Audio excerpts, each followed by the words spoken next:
Hello, and thank you for joining. So we are here to have this. We're very happy first to have this special, this call for papers for this special issue.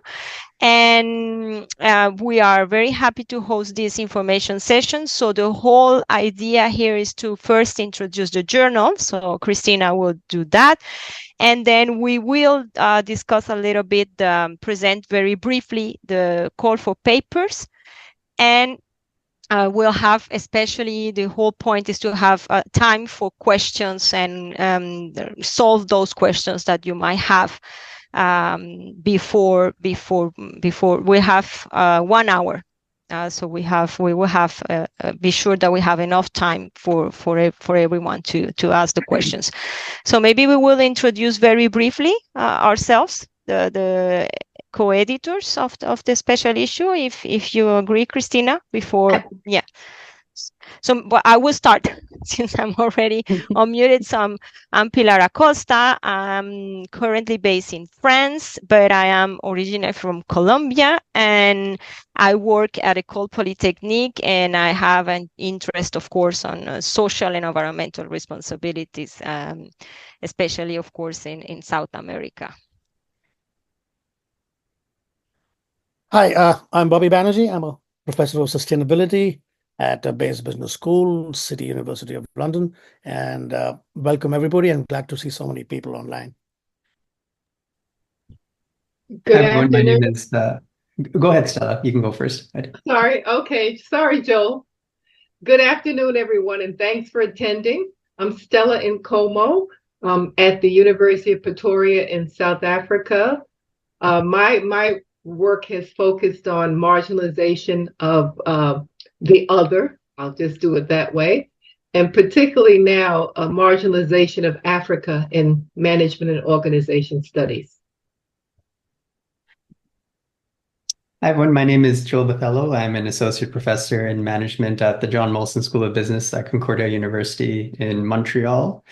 And my research is on entrepreneurship in the informal economy, and more recently advocating for an asset-based approach in the global South, looking at what these settings have rather than what they lack. Hi, everyone. My name is Stefanie.habersang. I'm from Leuphana University in Germany.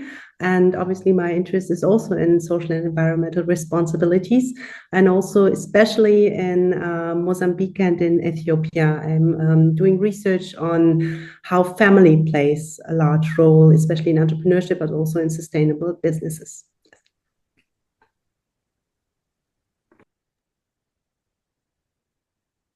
Okay, so hello, everyone. My name is Kristina Potočnik. I'm currently a professor of organizational behavior at the University of Edinburgh, and I'm one of the associate editors at the Journal of Management Studies.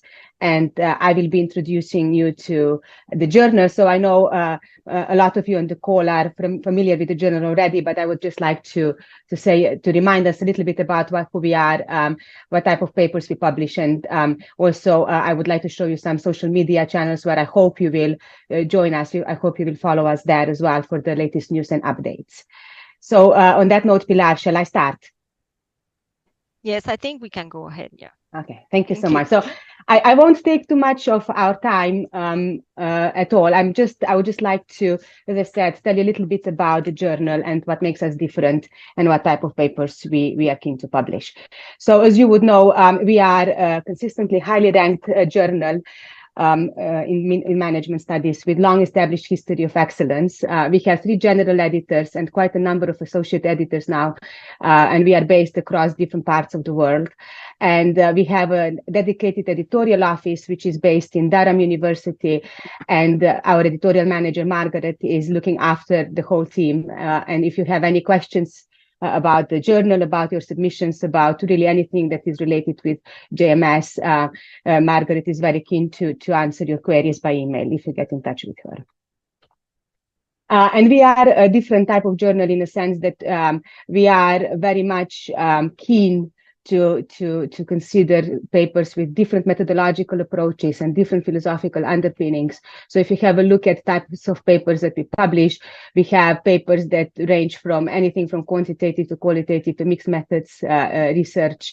And We have also editors that work at Journal of Management Studies have a fixed term, so we cannot do this role. We cannot do this role for more than 6 years, which makes sure that which ensures that we have fresh ideas coming in and that we have team diversity in the journal. Another point that is perhaps a bit more that is unique compared to other journals, at the JMS, we often consult each other, particularly towards the later stages of the revision process, to make sure that we have a consistency in our decision-making process. So those of you who have published with us or who have submitted with us or have papers currently under review towards the final stages, you would have gotten a note of this in the decision letters, where we say that we have consulted a colleague and they have asked us to ask you to refer to some specific points in your revision before we can accept your paper. So you know that we try to really make sure there is a consistency across the board, particularly as we have a really big team now of editors. So what type of articles do we publish? The most of the journal's content, the bulk of our submissions are original articles. So these are articles that are submitted on the ad hoc basis. And this could be conceptual papers or, as I said, empirical papers following any type of research methods. We also publish review articles. So this would be papers that synthesize and critically appraise a particular area in business and management. There should be strong implications for future research. And compared to other top management journals in JMS, we do not consider proposals first, but you would actually just send your review papers to us and also on an ad hoc basis. And we would then judge whether it has a strong enough contribution to be sent out for review. And unique to the JMS is also a section called JMS Says, which is a section where we publish short essays that are particularly intended to catalyze new thinking. So these are critical, provocative, prescriptive, generative, but above all engaging. So they must have a call for action. And you can check some of the recently published essays in the journal. You would see that they pretty much fit these criteria. And the other one is point counterpoint. So this would be a section in the journal where we have a point. So a group of colleagues would write a paper putting forward a particular position or an argument, and then this point would be then paired with with one or more other articles proposing alternative arguments. So this is also, if you have an idea for a point counterpoint, you would send us a proposal first, and then we would consider your proposal and see whether there is merit to continue developing the ideas and develop a full-fledged point counterpoint for the journal.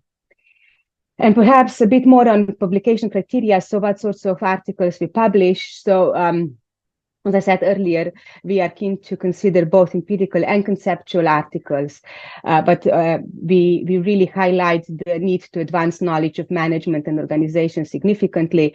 And we are keen to accept papers from across the field of management and organization studies, including organization theory, organizational behavior, HRM strategy, entrepreneurship, and so on. So we are open to a broad range of disciplines. We are not considering papers that predominantly speak to marketing or finance and accounting. But other than that, if your paper is from any discipline you are working on, you can consider it for JMS.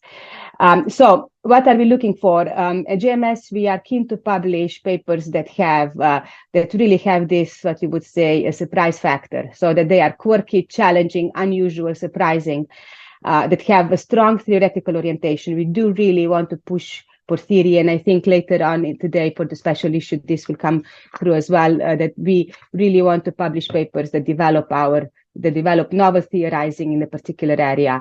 As I said, we don't give any particular preference to any topic or method or level of analysis. So we are very inclusive in that regard. And some common reasons for rejection. So most often papers get rejected because of the lack of clear, significant, and interesting contribution. Often there is lack of methodological rigor. So paper might have an interesting idea, but it has not been executed competently enough.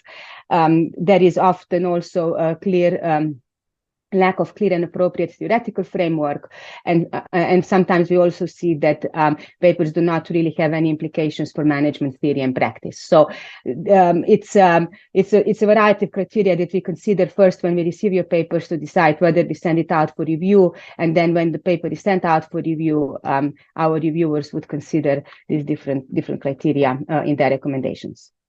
And here, I said earlier, we are consistently highly ranked journal. Here you can see some of our most recent statistics, some of our most recent metrics across the world. So it is ranked in different countries, and it has been part of the FT50 list since 2010. What you can expect if you send your paper to JMS, on average, currently, the latest figure says that you would wait for 7 days for an initial decision. So if you haven't heard from us within 7 days, it's very likely that your paper will be sent out for review, not necessarily, but on average. And we take 72 days for the decision after the paper has been sent out for review. We currently have a 60% desk rejection rate, and acceptance is currently at 6%. And as I said, we do have a number of social media channels, so I would hope you would follow us on some of these for our latest updates. So we have a Facebook page, we have a Twitter, and we are also on LinkedIn.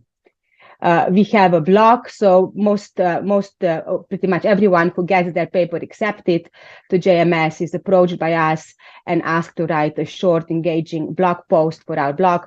Here you can see a few examples of most popular blog posts currently. Yes, you can visit our blog for more updates on this. And we also have a JMS Reflections YouTube channel where we post different videos around how to publish in JMS and beyond. And the recording of this information session will also be uploaded on this YouTube channel. And yes, and that's all I wanted to share. I will take, if you have any questions about the journal itself, please can you for now put it on the chat, and we can come back to these questions later once Pilar and colleagues have introduced the special issue. Thank you. Thank you, Kristina. So I will start, and then of course the co-editors will complement what I'm saying. So we develop a call for papers that is extensive and provides multiple details about what we seek, but it seemed important for us to give during this information session a reminder of some of the key points that are highlighted in the slides.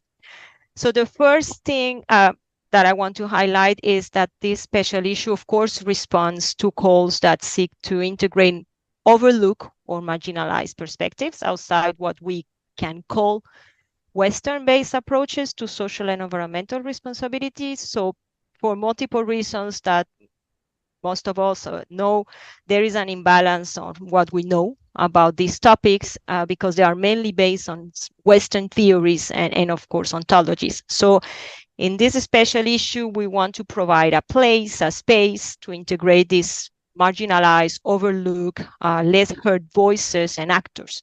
And that being said, we see the Global South beyond, and this is important, and maybe some of you would like to complement this, an empirical setting. So it is an important idea to keep in mind that we also problematize the concept of the Global South, and we see it, of course, beyond a geographically bounded area. And this means that we are not restricted to some geographical areas like South America, Africa, or Asia. Instead, we want to focus on how social and environmental responsibilities are understood and enacted and operate in the Global South in regions that, of course, share some histories of colonialism, but it doesn't mean that we want to exclude authors located in other areas. We expect, for instance, submissions that come from indigenous communities located all over Western, or if you can say so, developed countries.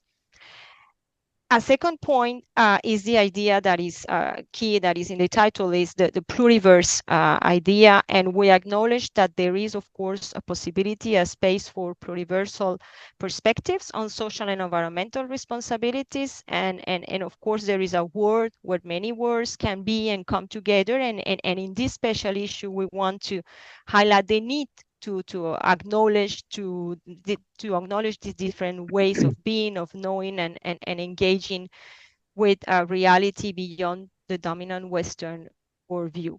And this is particularly important as we are, of course, in a midst of many crises, ecological, social crises, and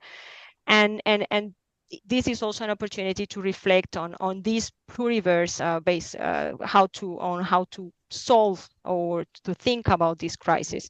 So as we summarize in the last sentence, so we want to construct or to have conceptual frameworks to capture the unique characteristics that may have or that may come from non-Western settings, and in a sense complement theoretical approaches that we have seen predominantly in the literature.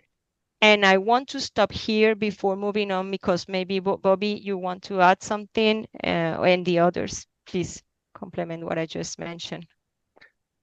Maybe it's best you finish the presentation, and then I think okay, we've got 42 minutes left. So okay, so the next slide, please, Kristina. Yes, so we welcome all kinds of methods, so empirical and conceptual papers, and this is also important to keep in mind. And we have highlighted in the special issue questions that are, of course, not only those questions that we're looking for, is an indication. So we are, of course, looking for alternative forms of organizing in the face of social and environmental challenges, but also questions about local approaches to responsibility and clash with more global oriented approaches, but also the question of doing research on the global south, how we can move beyond just seeing this as empirical settings, but also the discussion about what it means to work with different communities, or also in different settings, and especially questions about epistemological and, of course, ethics, and questions related to marginalized communities in the global south, and not limited to this, but of course we are open to other questions related to social and environmental responsibilities. And just before I leave the others complement, maybe I just mentioned the last slide, Kristina, about the next steps. So we're having a pre-submission workshop that is going to be in February next year. We will try to accommodate different time zones, so this is why we will define depending on the submissions, and we propose a deadline for submission end of January.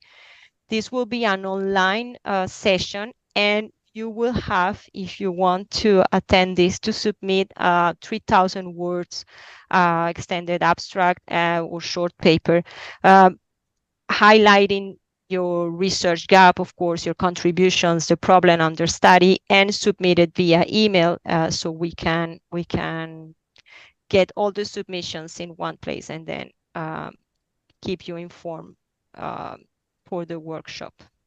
And I think this is all I wanted to mention so far. So maybe I can open to Stephanie, Stella, Bobby, and Joel to complement what I mentioned. Okay. Pilar, before you leave this slide on the submission workshop, I think it's important to stress that you don't have to attend the workshop. We hope you will, but it's not a precondition to submit a paper. And the other thing I wanted to add, which I think is very important that we've put together, is at the workshop we will have mentors, because we want to take very much a developmental and supportive approach in our process to the special issue, to make sure that we are as inclusive as possible. I just wanted to add that, Pilar. Thank you. Yeah, Yes, good point, Stella. Yeah. Very important. We have, I'm just looking in time, we have about 49 minutes left. Sorry, 39 minutes left. Just one point I want to make. Read the call carefully, folks. It's a very comprehensive call. We have made this as broad a church as possible. right? So it's really comprehensive. One thing I think, and Pilar mentioned that, we also mentioned that in the call, that we are not looking for the Global South just as an empirical context. So to say that, oh, I've done a study of leadership of managers in the Congo. So what? Yeah. Mhm. So unless that actually links to a particular theoretical framework, or to show that this context of the Global South is important because it highlights the shortcomings of the theories we use, or we can extend knowledge about a particular phenomenon from this. So moving from the context to the content is what we're looking for, right? And that kind of also talks about the theoretical contribution, right? Anyone else want to add something, or just open up for questions?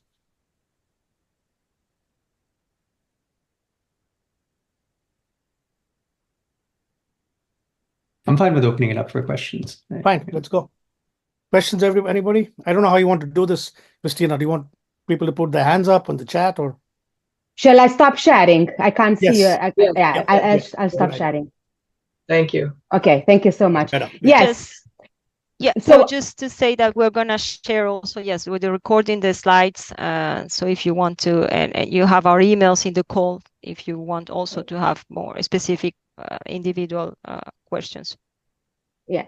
So yeah, I would suggest now, basically with hands up, I can see we have one hand up in the air already. So you can, I think we should monitor the chat. We are going to check the chat, but also if you're happy to come in and ask your question using the mic, we can go ahead with that. So that would be the best way, I think. Yeah. Okay. So go ahead. Oh, good afternoon. My name is Dora Muremi, and I research mostly leadership and organizational behavior. I'm based in Gaborone in Botswana. I was interested in your definition of marginalized communities or societies, because obviously they mean different things to different people. Just to understand what you mean by that. Thank you. Who wants to take that?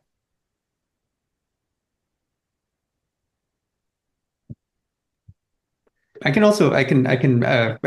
start, Bobby, and perhaps I think you're best also qualified to answer that question. But I think I think the way that we've envisioned this special issue is that marginalized communities as well, if you think of informal economy entrepreneurs, if you think of indigenous communities, and there's also ethical obligations in terms of how you engage with this type of research.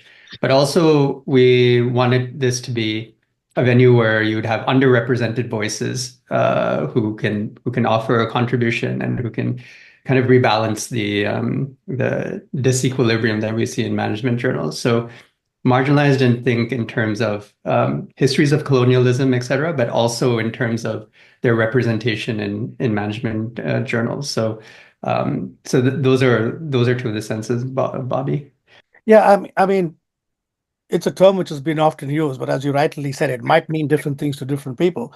But certainly from the perspective of the voices in our mainstream journal, okay, there have been several studies looking at marginalized populations. There's a stream of literature which is emerging as well on how to do research with marginalized people, not about them, right? So it's been, there are some examples provided. I mean, one way to look at, especially in terms of the histories, so the marginalization in the Global South has a slightly different history than marginalization or exploitation in general.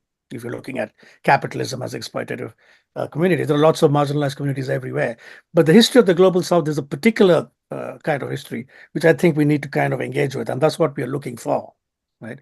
It's not too difficult to define what marginalization really means at a particular context. Let me just, Dora, maybe it would help. Did you have a specific group that you wanted to look at or setting? Did we answer your question or? No, yes, no, they did, yes. Okay. Yeah, because no, they covered what I was looking for. Just to find it from my own thinking. Okay. Cool. There's a question on the chat. There is a question on the chat and a hand also. Yeah. Let's go with the hand first. The hand and then the chat questions. Yeah. Yeah, so good evening, everyone. I am Muneza. So my question is about an ongoing research that I'm thinking whether it fits with the special issue. So our school is located in coastal Karnataka, and we have a lot of, beaches nearby. So here there is a lot of marginalized community in terms of caste. So we have, caste system whereby touchability is so these people cannot, so the produced product cannot be sold to the mainstream market. And these are the people who has limited access to the mainstream market. And since we work in the area of sustainability here, we are working on a project that how these people's product can be a mainstream product so that, everybody can, buy the product. So what they do is they have an art called basket weaving. So we have a lot of agri kind of a product available, and they weave the basket. Now the problem with this community is that next generation do not want to take this because this art is dying. Nobody is buying those products. So there are women entrepreneurs here. They have limited access. So there are many problems with respect to caste and with respect to access to the market. So I just want to know whether this kind of work can go to an esteemed journal like JMS. Thank you.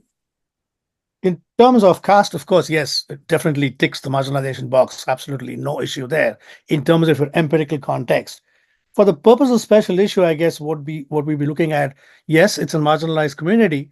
What is, your theoretical entry point? Are you looking at entrepreneurship? Are you looking at sustainability? Are you looking at access?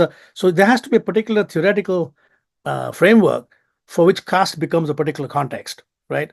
So in terms of looking at publishability, we'd pay a lot more attention to what your theoretical angle is as to what is the importance of caste and why caste when it comes to this.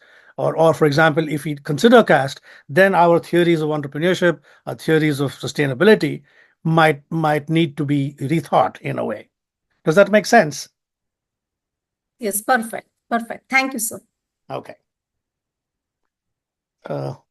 Question in the chat was about the question. So the question in the chat was about if we will be reviewing after the workshop and before the deadline. So the idea of the pre-submission workshop is that you submit a extended short paper, and we will use that as a base to discuss during the workshop, and that will give you insights with the mentors, of course, to improve the paper before the submission in August. But as Stella mentioned, and this is very important, it is not mandatory to submit something for the pre-submission workshop. That is a possibility, an opportunity, but it's not mandatory.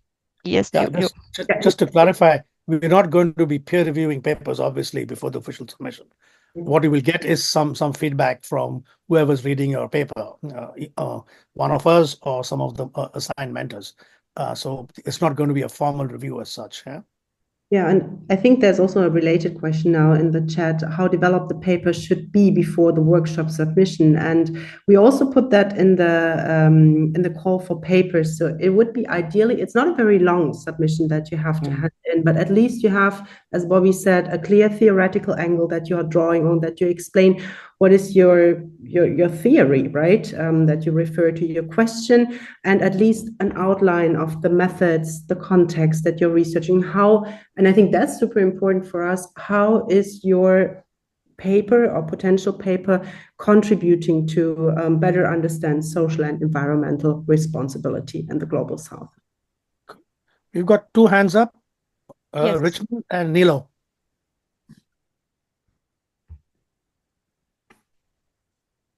Oh, Richmond, I guess I get to go first. Yeah.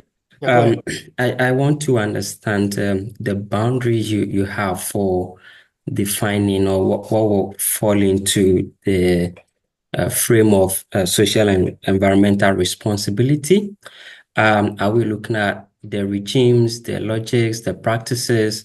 And I think recently, I mean, in business schools, we are doing more of teaching sustainability courses and so on and so forth. So I think not as you explained, the globals are not necessarily in context, but in terms of the marginalized communities or locations, how they are teaching such sustainability principles and so on, could also be another thing that may be very different from what's happening in the Western world.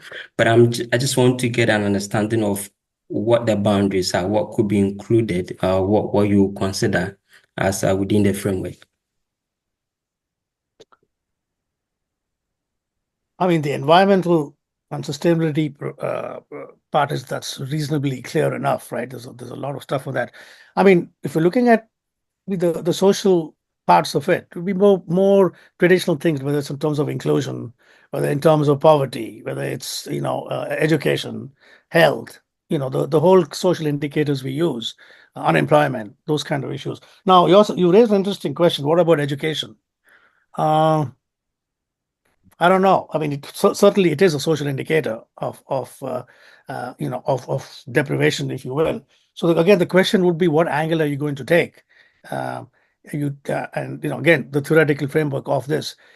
This is not about a practical thing of how to actually increase education kind of opportunities, right? So it really would depend how you're kind of framing it. But yeah, obviously, education would be a social good. But again, I think it's a framing issue. I don't know. Anybody else from the team? I think one of the things that we want to do as well in the call is that there's an opportunity here to also reconceptualize what environmental and social responsibilities mean, because typically it's thought of in terms of corporate social responsibility and sustainability, right? And that's generally what we think of. But there's, for instance, business groups in India and how they have these paternalistic arrangements to take care of their workers, but also the local communities, but doesn't typically get called CSR, even though it predates that, or Pilar's work in Colombia, So I think there's opportunities here, I think, to also redefine the scope and challenge what we know about corporate social and environmental responsibility. So.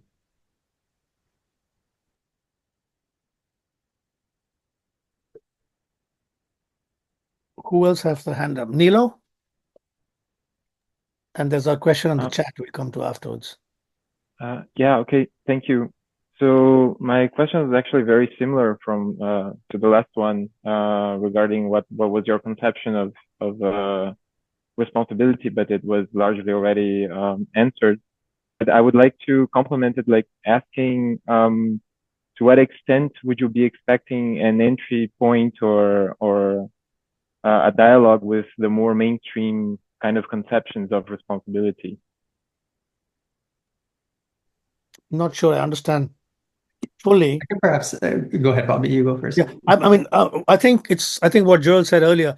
It's not about just CSR, right? That's the mainstream. No, that's not what we are looking for, because in most of the countries in the so-called global south, CSR operates in a very different way.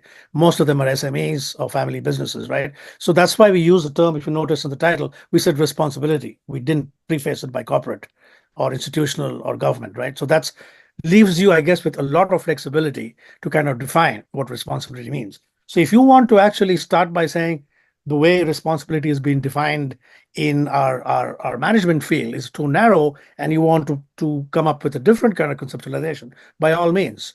So you've got, again, that has to be framed in particular theoretical terms. So what do you mean by responsibility? And then you justify your case. This is how you're defining responsibility in this particular context, if it is an empirical paper. Or if it's a theoretical paper, kind of explain that as well. So certainly, no, we are not looking for more of the same, right? What we certainly would like to invite and encourage is, I guess, thinking outside the box.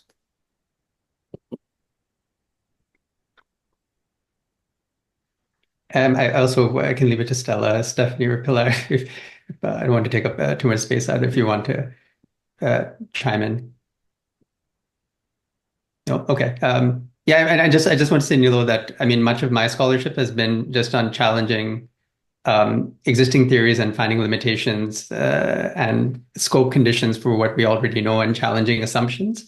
So I think in terms of, it doesn't necessarily need to extend or build on what traditional theories that we've developed in the West, but it can also be challenges to it. And I think that's also ends up fitting in with the JMS mission of being provocative, and kind of engaging in this dialogue. So yeah.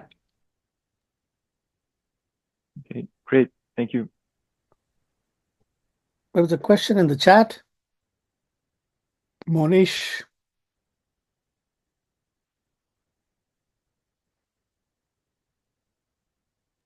So there is a question, Monish, will research on efforts of network of elite entrepreneurs to promote social sustainability from Nepal be suitable? Focus on being on elite entrepreneurs, but not marginalized communities. I guess it depends what when you're saying promoting social sustainability, there would have to be a target population, right? So what do you mean by social sustainability would be the first question, theoretically, right? And Nepal as a context, yes, it would be obviously classified as a country in the global south, a very poor country. But again, that's the context. The issue is what is social system? I mean, you're talking about peace, disaster preparation. So I guess the issue is that, so if unit of analysis, is elite entrepreneurs. My question is again, why and what for? The context of Nepal might be fine, but it would really depend on what your basic question is. Why would it be important? I mean, I'm just looking at your question. Obviously, we don't have the details. Why is it important to study elite entrepreneurs? Theoretically, I guess that would be my question.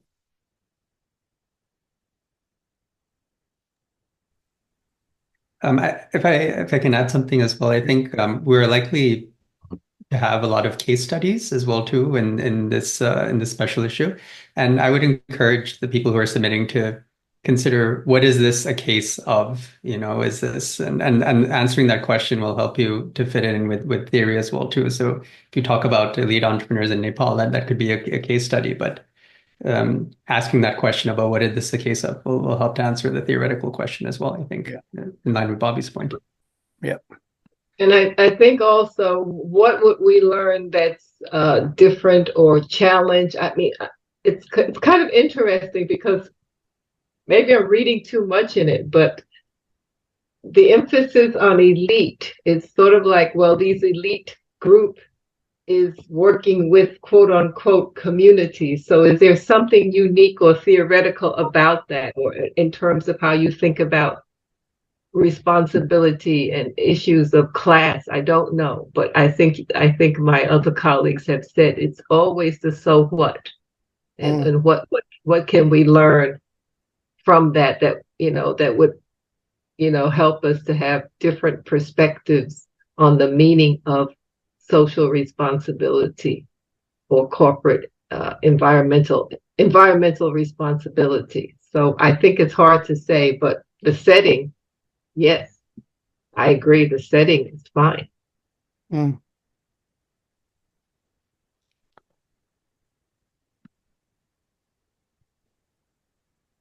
There is another question on the chat regarding the fit of the topic, if you can have a look at that.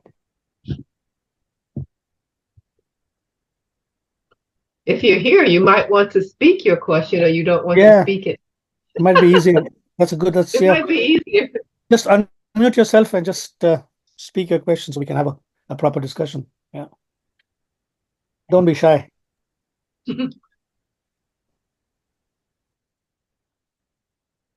Adis, are you happy to ask a question? If not, maybe we can. Yes, hello. I was in a very noisy place, so I had to look for a place. That's okay. Mute myself. Yeah, I joined in the middle of the conversation because I just saw the email and I found it very interesting. So my question was, reading at the call, it looks like it's a global south and CSR, so the keywords that I grasped. And I am trying to go a little deeper in what we are interested in here. So it's about the context, so it's what's happening there in the global south. So it can be any business enterprise in this case, local enterprises or multinational enterprises, or it is about local enterprises and how they engage in addressing global challenge. So CSR, what are they doing? So which aspect of it are we interested in?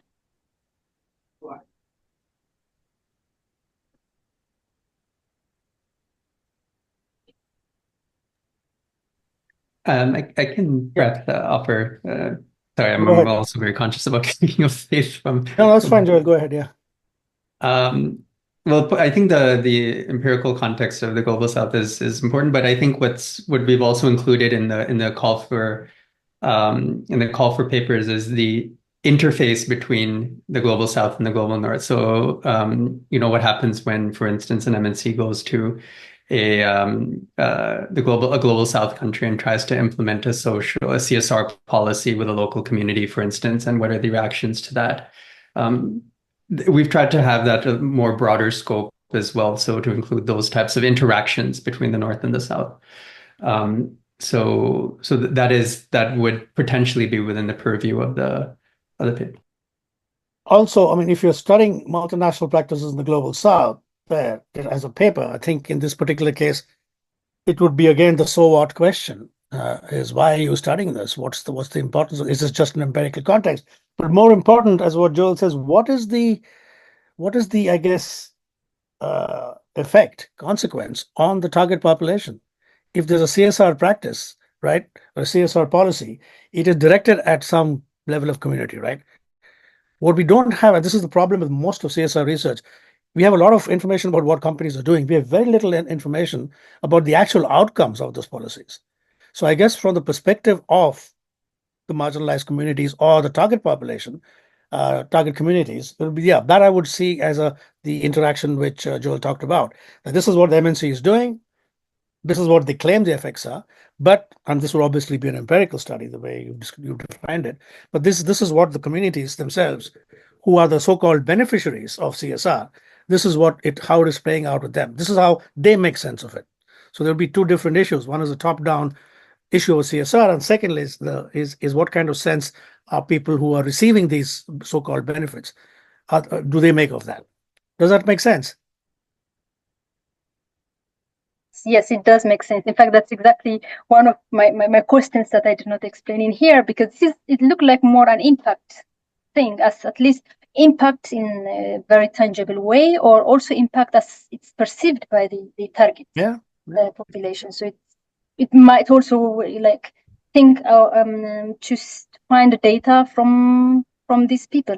Yes. Than from reading the reports of what companies said, or whether this report is audited by an independent organization. Maybe it's also to hear what people have to say about all those CSR practices, and I think this is very, very relevant. Yeah. Yes, if I may add, and you asking your question, the local firms. So that interaction between these multinationals and the local firms in terms of what happens and what are the outcomes of this. I don't know if you have data on this, but we are also looking for this kind of a local view, and not the CSR approach per se, but what is happening in terms of that impact over there. Okay. Very good. I might add, you notice we deliberately did not put down the normal corporate social responsibilities as if only corporates do it. People before corporates, people were doing environmental responsibility. Maybe they didn't call it that, but people were taking care of their environments in their own context. So it doesn't have to be just multinationals. We can look at their practices, but I hope that we get some contributions that talk about what local or indigenous people do or have done, and how that might inform how we think about environmental and social responsibilities. Yeah. There's a question in the chat saying I'm not able to raise the hand. So go ahead, ask your question, Subhanjan.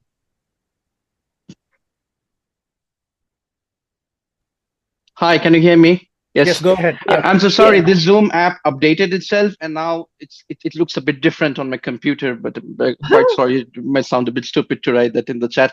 But thank you so much for organizing this. And well, I am a postdoctoral researcher and university lecturer at the University of Eastern Finland. I'm originally from India, but I work and live here now. I have actually two questions. One is on the theoretical lens, and the next question is in the empirical sense. Theoretically speaking, my research is on entrepreneurship for sustainable development, and I examine how entrepreneurs are able to address social and environmental sustainability at the same time. When I saw this call and I see the word responsibility here, my question to you is, are you open to responsibility being addressed also as sustainability, or if that is something that the authors have to find a way to frame it, but do you find them similar in this call, in the way you are envisioning the special issue, or are you creating a difference between these two terms, the way we articulate it in the contribution? Responsibility and sustainability, are you equating, or do you want to keep them different and separate? That's the theoretical question that I had.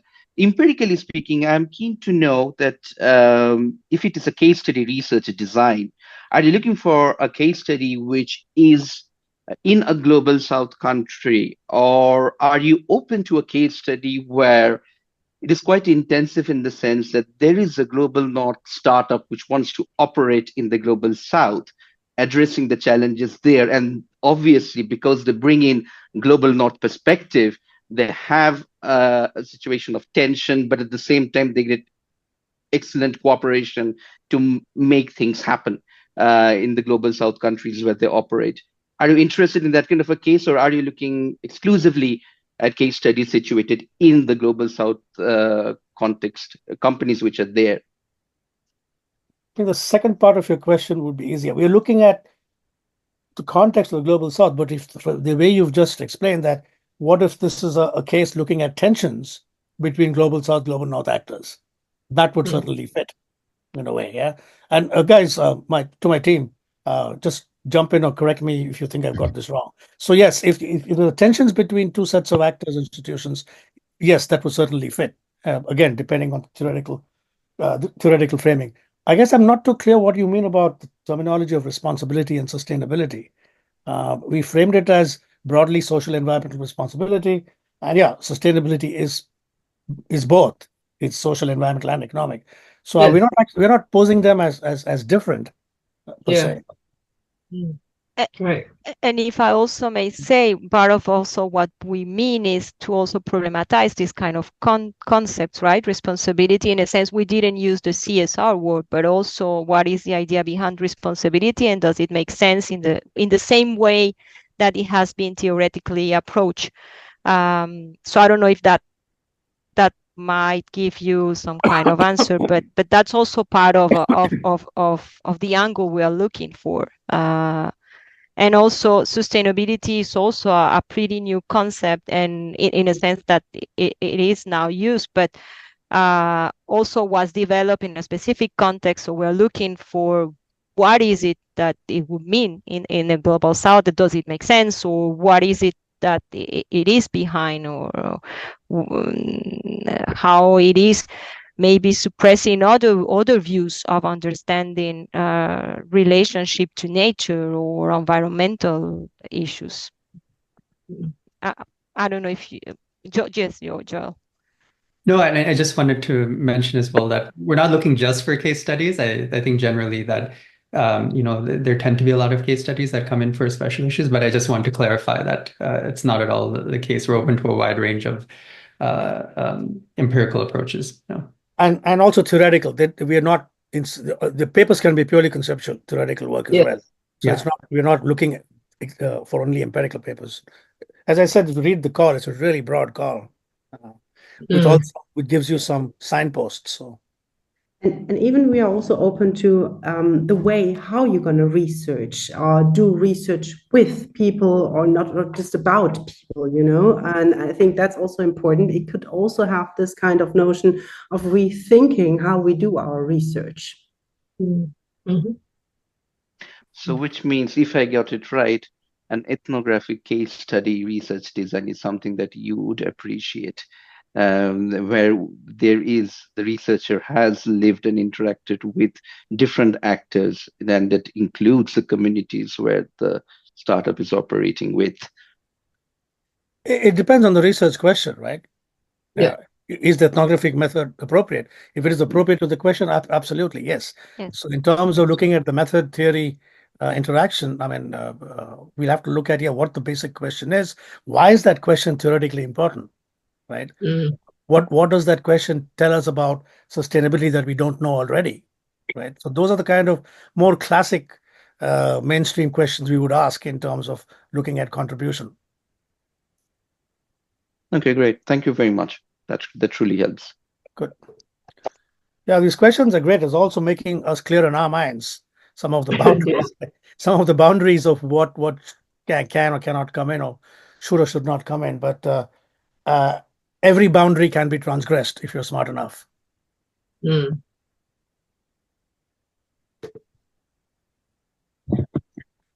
We have 8 more minutes. Richmond. Old hand, new hand? Yes, new hand. Just very simple and quick one. How many submissions are you expecting to publish in this issue? Kristina. Thank you for this question. Yeah, so at the GMS, we do not have a fixed number of papers that can be published in any issue. So basically, we are going to publish as many as we get that reach the standard of publication. So as long as you have a really excellent paper that the special issue editors consider to be good enough to be sent out to review, and then the reviewers together and mentors, you can reach that threshold of publication level at GMS, your paper can be published. So it's not about we can only publish an X amount of papers. We will publish all excellent papers. I hope this answers your question. Yes, it does. Thank you very much. We have a hand up again from Shuprin. I'm sorry, didn't get your name right. Thank you, Bobby. I think Alfred was first. So sorry. Will... Alfred? Go, Shuprin, don't worry. Maybe it's a good time to ask this question. So building on Richmond's question, I want to ask about the acceptance for the workshop, and thank you for organizing this session and the workshop in the meantime. How does it translate between being accepted to the workshop and then potentially being accepted for the special issue, and vice versa? If you are not successful in the workshop, how does it translate to your chances of being published? And do you cap the attendance for the workshop? There is. We don't have. There's no easy path to this. It all depends on the kind of feedback you get. You might get very positive feedback in the workshop, but who knows? The reviewers might hate the paper, right? So it has to go through a peer review process, right? The workshop is developmental, so are the review process. JMS, we do try very hard to make sure that we just don't criticize, but we can criticize with the bent of improving the paper. So there is, as I said, there is no guarantee. There is no, your odds are not better or worse.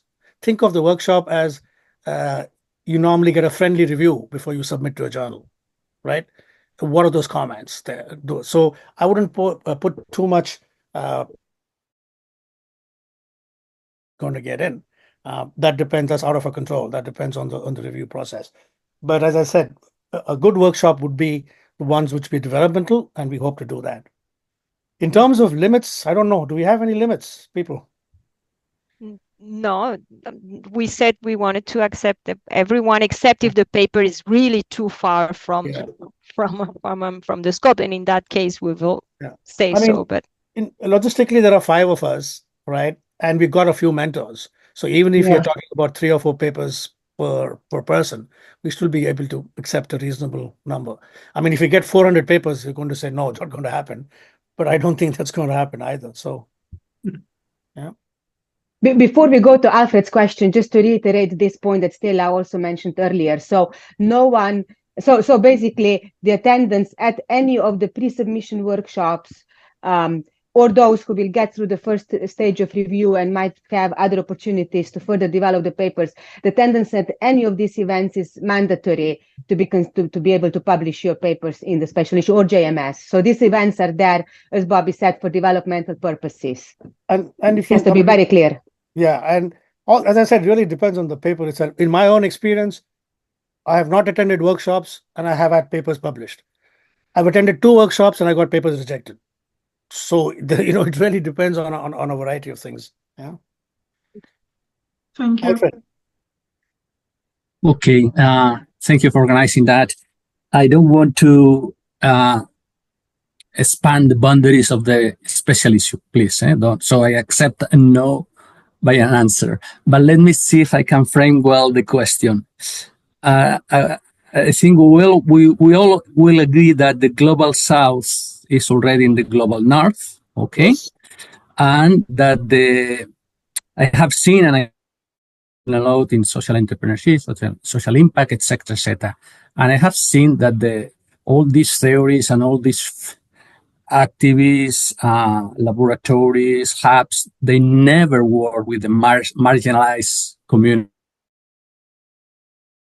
Here is, can we do research about why the social impact entrepreneur theories are not working with the global south marginalized communities in the north? So, or I'm expanding too much the boundaries. It can also be in the same in the global north of the global south. So in the wealthy communities of the global south, I haven't seen in my research many work with the marginalized communities in this country. So I don't know if I make clear my question. I'm sorry, because I improvised the question when I was listening to all the discussion that I find it amazing and very interesting. Thank you. It's an interesting question, and we've kind of addressed that in the call. There's one question we had where we say we clearly want, I hate that concept, global south, global north. I really wish. Yeah. But to be honest, I have nothing better. As a heuristic, I'm forced to use that, right?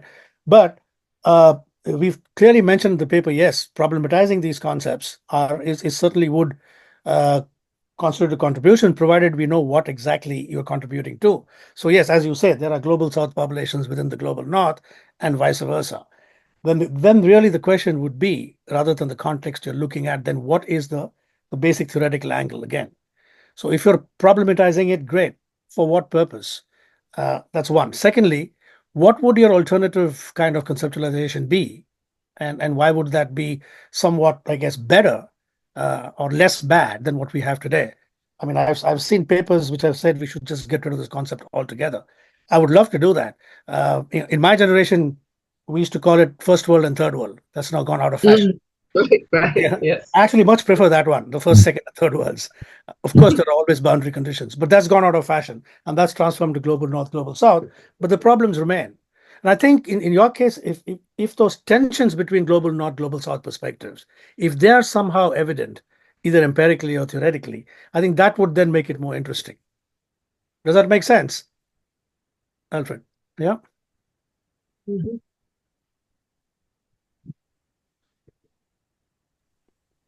I guess we're almost out of time. So we are now, yes. I guess we can also say that if you carry on, so if you, after this session, you might reflect a bit more on what was discussed, and you might have further questions that were not addressed yet in this session. I think, colleagues, I think we would all be very happy to take questions via email as well. So do make sure that you don't shy away from asking questions in any way you can, to make sure that you can develop a paper that would fit the call. Yeah. I think just my last words again, be bold, be different. You have for those of you who know our work, you have an editorial team which could hardly be described as mainstream, shall we say? So we definitely would encourage different kind of thinking and critical thinking. So be bold. Don't be just kind of stymied by the regulations and what expectations are. And we've deliberately kept that call very broad to encourage the maximum scope of submissions. So good luck, people. I just want to add something. Thank you for coming. And if you know of colleagues in your own settings, please spread the word.